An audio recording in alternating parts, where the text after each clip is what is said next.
છેલ્લું પ્રકરણ આપણે જોઈ રહ્યા હતા। 85 પેજ ઉપર મેં તમને અંકો છે હોમવર્કમાં આપેલા હતા। પાછળ પેજ ફેરવો, અહીંયા પણ તમને અંકોને શબ્દોમાં આપેલી સંખ્યાને જોડવાની છે। આ હું તમને હોમવર્કમાં આપીશ એટલે હું તમને છેલ્લે સમજાવું છું।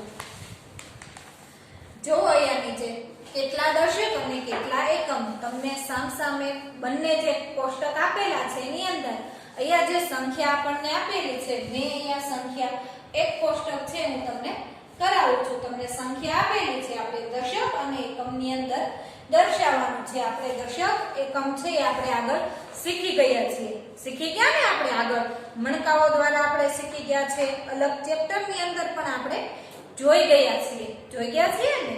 તો હવે આપણે છે એકમ દશક છે આપણે ચોરસ ખાનાની અંદર આપણે દર્શાવવાનું છે। તો તમે યાદ કરો તો હવે ટૂંક સમયમાં તમારે એક્ઝામ આવશે એટલે આ બધું તમારે ફરી પાછું યાદ કરવું પડશે। 18 તમને અહીંયા પહેલી સંખ્યા છે એ તમને આપેલી છે, તો કઈ સંખ્યા છે આપણે દશક બને છે અને કઈ સંખ્યા છે આપણે એકમ બને છે એ તમને ખ્યાલ હશે, આવડે છે ને? મેં તમને શું કહ્યું હતું? આગળની સંખ્યા દશક બને અને પાછળની સંખ્યા શું બને છે?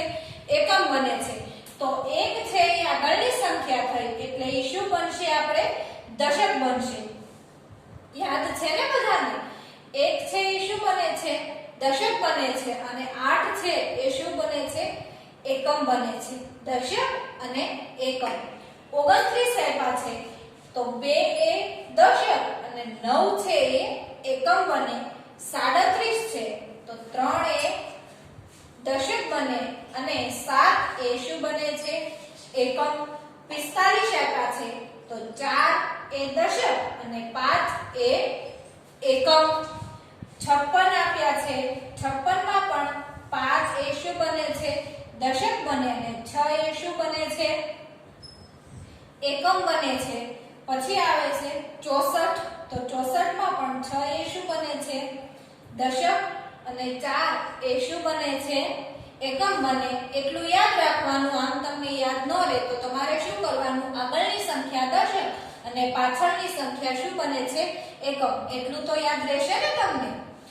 73 આપેલા છે તો 7 એ શું બને છે? દશક અને 3 એ શું બને છે? એકમ। 82 આપેલા છે તો 8 દશક અને 2 એકમ અને છેલ્લે છે 91 તો 9 એ દશક અને 1 એ શું આપેલું છે આપણને? એકમ। તો સમજાઈ ગયું બધાને? બાજુમાં અહીંયા જે મેં તમને કોષ્ટક કરાવેલું છે એવું જ કોષ્ટક તમને અહીંયા બાજુમાં આપેલું છે ને? આપેલું એ તમારે જાતે કરવાનું છે। કરશો ને બધાને? દશક એકમ તમારે દર્શાવવાનું છે, જેમ મેં તમને અહીંયા દર્શાવીને બતાવ્યું છે। આવડશે ને હવે તો બધાને? નીચે જોવો, નીચે આપેલી સંખ્યાઓમાં મોટી સંખ્યા ઉપર ગોળ કરો અને નાની સંખ્યાઓ પર ત્રિકોણ કરો। પહેલા શું આવતું હતું તમારે? બંને સંખ્યાઓ નાની મોટી છે તમારે શું આવતું હતું? અલગ અલગ આવતી હતી ને? અહીંયા તમને શું કર્યું છે? ભેગું કરીને બતાવેલું છે કે મોટી સંખ્યા ઉપર ગોળ રાઉન્ડ કરવાનું છે અને નાની સંખ્યા ફરતે તમારે શું કરવાનું છે? ત્રિકોણ કરવાનું છે। એ પણ આપણે જોઈ લઈએ।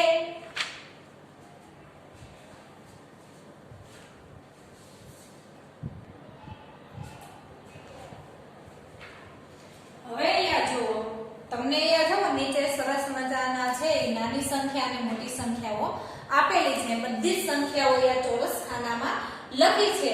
પહેલા આપણે સૂચના આપી છે એ જોઈ લઈએ। 6 પ્રશ્ન નંબર જો અહીંયા કરેલા છે એને આપણે જોઈ લઈએ। નીચે આપેલી સંખ્યાઓમાં મોટી સંખ્યા પર ગોળ કરવાનું છે તથા નાની સંખ્યા પર ત્રિકોણ કરવાનું છે। અહીંયા જે તમને આપેલી છે ને આ 3 બ્લુ પેન થી લખેલી છે એ નાની મોટી સંખ્યા જે છે, મોટી સંખ્યા પર આપણને શું કરવાનું કહ્યું? ગોળ કરવાનું કહ્યું છે અને જે નાની સંખ્યા છે એની ફરતે શું કરવાનું કહ્યું છે? ત્રિકોણ કરવાનું કહ્યું છે। એ હું અહીંયા તમને કરતી જાઉં છું અને સમજાવતી જાઉં છું। આવડશે ને બધાને? ચાલો આપણે જોઈ લઈએ। હવે આ તો બધી તમને વારંવાર આવે છે। આપણે નાની મોટી સંખ્યાઓ એ શું હતી? વારંવાર ભણવામાં આવતી હતી ને? એટલે બધાને આવડશે। 9 અને 15 આ બંનેમાંથી પહેલા મોટી સંખ્યા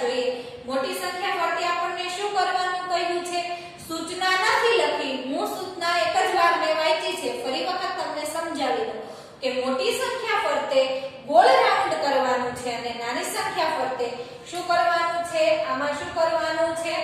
આ મોટા માટે છે અને આ આપણે નાની સંખ્યા માટે છે ને નાની સંખ્યા માટે. તો 9 અને 15 આ બંનેમાંથી મોટી સંખ્યા કઈ છે? કઈ છે? 15 છે. તો એની ફરતે આપણે ગોળ કરીએ. પછી આપેલા છે આપણને 9 આપ્યા છે. તો 9 કેવી છે? નાની સંખ્યા છે. તો એની ફરતે આપણે ત્રિકોણ કરીએ. સમજાઈ ગયું? તમને માત્ર બે જ સંખ્યા આપેલી છે. તમે પહેલા મોટી સંખ્યા ફરતે ગોળ કરો એટલે તમને તરત ખ્યાલ આવી જશે. જે વિદ્યાર્થીને નાની સંખ્યામાં ખ્યાલ ન હોય તો પહેલા મોટી સંખ્યા ફરતે કરો અથવા નાની સંખ્યા ફરતે કરો એટલે મોટી કઈ છે અને નાની કઈ છે એ પણ તમને સમજાઈ જશે. તો 13 અને 17 આ બંનેમાંથી મોટી સંખ્યા કઈ છે? 17 છે. તો એની ફરતે ગોળ રાઉન્ડ કરો અને 13 કેવી છે? નાની સંખ્યા છે. તો એની ફરતે આપણે ત્રિકોણ કરીએ. 28 અને 22 આ બંનેમાં કઈ છે સંખ્યા? 28 કેવી છે? સોરી, મોટી સંખ્યા છે. તો એની ફરતે શું આવશે? આપણે ગોળ કરવાનું અને 22 કેવી છે? નાની સંખ્યા છે. તો એની ફરતે આપણે ત્રિકોણ કરીએ. 36 અને 21 તો 36 સામાન્ય છે કે મોટી છે? તગડાની લાઈન મોટી આવે અને બગડે 2 ની લાઈન કેવી આવે છે? નાની આવે છે. તો એની ફરતે આપણે ત્રિકોણ કરીએ. બીજી લાઈન જોવો. 40 અને 30 આપેલા છે. તો 40 30 કરતા કેવા હોય છે? મોટા હોય છે અને 30 નાની સંખ્યા છે. તો એ આપણે ત્રિકોણ કરીએ. 57 અને 47 તો પાછળની લાઈન છે જો વડે 4 કરતા મોટી હોય ને 41 42 એની કરતા 51 ની લાઈન કેવી હોય છે? મોટી હોય છે. તો એ આપણે જોઈ લઈએ. 57 તમને આપેલા છે. 47 જોવો તો એ નાની સંખ્યા છે. 52 અને 61 તો 61 કેવી છે? મોટી છે અને 52 કેવી છે? નાની છે. 79 અને 77 તો 79 કેવી છે? મોટી છે અને 77 કેવી છે? નાની સંખ્યા છે. 84 અને 74 તો એ ધ્યાન રાખો. પહેલા હું કરું છું નાની સંખ્યા ફરતે અને પછી કરું છું મોટી સંખ્યા ફરતે ગોળ.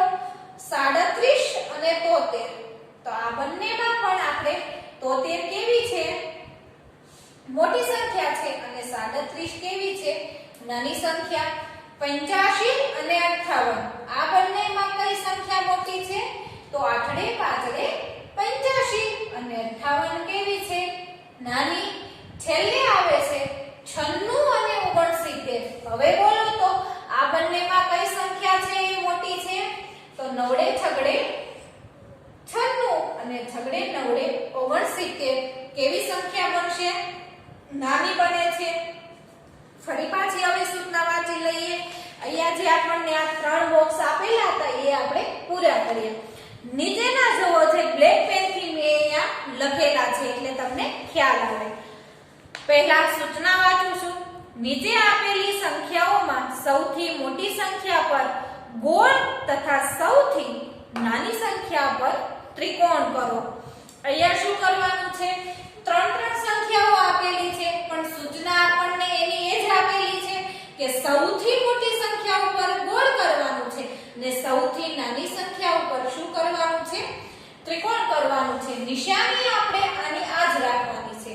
સમજાઈ ગયું ને? નિશાની આપણે બદલવાની નથી. તો અહીંયા શું કરશું? 24 40 અને 42 તો પહેલા આપણે મોટી સંખ્યા જોઈ લઈએ કે આ ત્રણેયમાંથી કઈ સંખ્યા મોટી છે? તો તમને તરત ખ્યાલ આવશે. જે વિદ્યાર્થીને 1 થી 100 એકડા આવડશે એને જ ખ્યાલ આવશે કે કઈ સંખ્યા મોટી છે અને કઈ સંખ્યા સૌથી નાની છે. તો અહીંયા શું આવશે? 24 40 અને 42 આ ત્રણેયમાંથી 42 કેવી છે? મોટી સંખ્યા છે અને સૌથી નાની સંખ્યા કઈ બને છે? 24 બને છે. તો એની ફરતે આપણે શું કરવાનું છે? ત્રિકોણ કરવાનું છે. 100 10 અને 1 તો સૌથી મોટી સંખ્યા તો તરત ખ્યાલ આવી જાય 100 બને છે અને સૌથી નાની સંખ્યા 1 બને છે. તો એની ફરતે આપણે શું કરીશું? ત્રિકોણ. 10 વચ્ચે આપણે કશું કરવાનું નથી. આપણે શું કરવાનું છે? માત્ર કે આ ત્રણેય સંખ્યામાં જે સૌથી મોટી હોય એનામાં ગોળ કરવાનો અને જે નાની છે એમાં ત્રિકોણ કરવાનું. 99, 9 અને 90. તો સૌથી મોટી કઈ બનશે? કઈ બનશે? 99. અને 9 કેવી બનશે? નાની બને છે. સૌથી બને ને નાની. 40, 50, 60. એકદમ સરળ આવી ગયું. તો 60 સૌથી મોટી અને 40 ત્રણેય સંખ્યાઓ કરતા નાની છે. બીજી લાઈનમાં જુઓ 98, 89 અને 91. તો સૌથી મોટી સંખ્યા 98 બને છે અને સૌથી નાની સંખ્યા એટલે કે 89. 89 કરતા 91 પણ મોટી છે ને, પણ 91 કરતા મોટી સંખ્યા 98 છે. 11, 31 અને 51. તો આમાં 51 સૌથી મોટી અને 11 છે એ સૌથી નાની સંખ્યા બને છે. 29, 92 અને 28. તો આ ત્રણેયમાંથી બોલો તો કઈ સંખ્યા સૌથી મોટી છે? તો કે 92 અને સૌથી નાની સંખ્યા 31, 59, 95 અને 69. આ ત્રણેયમાંથી બોલો તો. હવે તો બધાને આવડશે. આવડે છે ને બધાને? તો આમાંથી સૌથી મોટી 95 છે અને સૌથી નાની છે 59. છેલ્લી લાઈન છે 7, 77 અને 67. તો આમાંથી સૌથી મોટી 77 અને સૌથી નાની છે 7. 26, 62 અને 20. તો સૌથી મોટી 62 અને સૌથી નાની 20. બગડે મીંડે 20. 70, 80 અને 100. આ ત્રણેયમાંથી સૌથી મોટી કઈ સંખ્યા? તો 100 આવે. તમને ખબર છે છેલ્લે જે 100 આવે એ સૌથી મોટી સંખ્યા છે અને સૌથી નાની સંખ્યા છે એ 70 બને છે. 76, 81 અને 84. તો આમાંથી સૌથી મોટી સંખ્યા કઈ બને છે? 81 અને સૌથી નાની સંખ્યા બને છે કઈ બને છે? 64 બને છે. બને છે ને? તો તમે અહીંયા જોઈ શકો છો કે આપણે અહીંયા જોઈ લીધું બંને જે ચોરસ ખાનામાં સંખ્યા નાની મોટી આપેલી હતી, સૌથી મોટી અને સૌથી નાની, એ પણ આપણે જોઈ લીધું. હવે પાછળ પેજ ફેરવો. જો અહીંયા તમને સાપથીમાં પાછળ પેજ ફેરવો એટલે તમને અહીંયા દરેક વસ્તુની કિંમત છે એ તમને અહીંયા દર્શાવેલી છે. મેં અહીંયા જે તમને પ્રશ્ન પૂછેલો છે એ મેં અહીંયા ચિત્ર દોરેલું છે. કેટલા રૂપિયાનું છે? એક કેળાની કિંમત અહીંયા તમને શું કહ્યું છે? એક એક વસ્તુની કિંમત તમને દર્શાવી છે. સામે તમને જે જવાબ આપેલો છે મેં અહીંયા સંખ્યાની અંદર લખેલો છે, ચિત્ર દોરેલા નથી. શા માટે? કે ચિત્ર મેં તમને અહીંયા એક એક દોરીને બતાવેલું છે. તમને એક કેળાની કિંમત કેટલી કીધી છે? 2 રૂપિયા કહ્યા છે. તો આપણે એવા 3 કેળાની કિંમત કેટલી થશે? ઉદાહરણમાં તમને અહીંયા 6 રૂપિયા આપ્યા છે. આપેલા છે ને, જો તમને અહીંયા સામે બધા જ ચિત્ર તમને એવા દોરીને પણ તમને બતાવેલા છે. ચેક રબરની કિંમત અહીંયા જોઈ લઈએ.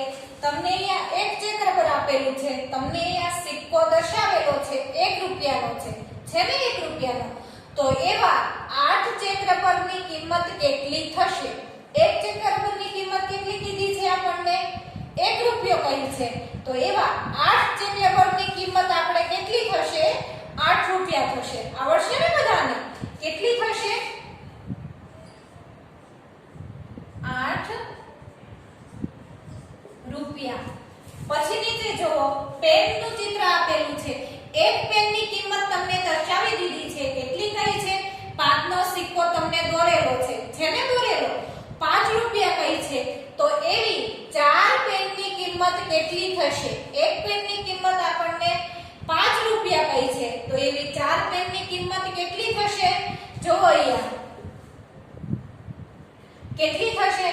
4 + 4 + 4 + 4. તો 4 ને 4 8, 8 ને 4 12. કેટલી છે? 5 કહી છે. સોરી, 5 વત્તા 5 વત્તા 5 વત્તા 5. પેન આપણે કેટલી કરવાની કહી છે? કેટલી કરવાની છે? 4 પેન દર્શાવેલી છે. તો 4 પંચાને 20 રૂપિયા થશે. જો 5 10 15 અને 20 થઈ ગઈ ને? તો કેટલા રૂપિયા થશે આપણે? 20 રૂપિયા થશે. નીચે જો સ્કેલ આપેલી છે, માપપટ્ટી, તમે જે ફૂલપટ્ટીનો ઉપયોગ કરો છો ને લાઈન કાઢવા માટે, તો બે ના સિક્કા તમને બે દર્શાવ્યા છે. તો કેટલા થશે? 4 રૂપિયા થશે. તમને વળી પાછો પ્રશ્ન થાય તો બે અલગ કેમ દર્શાવેલા છે? 4 રૂપિયાનો સિક્કો પણ નથી આવતો ને નોટ પણ આપણે આવતી નથી. એટલા માટે તમને અહીંયા 4 રૂપિયા કરવા માટે બે સિક્કા તમને અહીંયા મૂકેલા છે. એક સ્કેલના કેટલા પૈસા થશે? 4 રૂપિયા. તો એવી કેટલી સ્કેલ છે? આપણે 3 તમને ચિત્ર દોરેલા છે ને દોરેલા? તો એવી 3 સ્કેલના કેટલા પૈસા થશે? કેટલા થશે? 4 4 ને 4 કેટલા થશે? 8 અને 8 ને 4 કેટલા થશે? 12 થશે. કેટલા થશે?